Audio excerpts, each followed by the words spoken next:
In a 1031 exchange, there are many rules to be knowledgeable about, but I want to tell you specifically about the identification rules when it comes to identifying potential replacement property in your exchange. In a 1031 exchange, the exchange period, or 1031 time clock as I like to call it, consists of 180 days.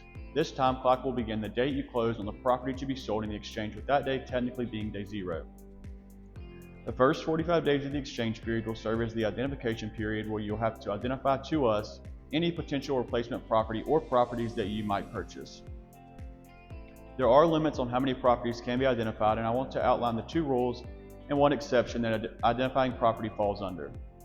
First, the 3 property rule states that you are able to identify up to 3 properties with no regard to their fair market value and purchase either 1, 2, or all 3. Second, if you identify 4 or more properties, you are then placed under the 200% rule. Under the 200% rule, you must take the sum of the fair market value of all identified property, and that sum cannot exceed 200% or 2 times the amount that you sold for.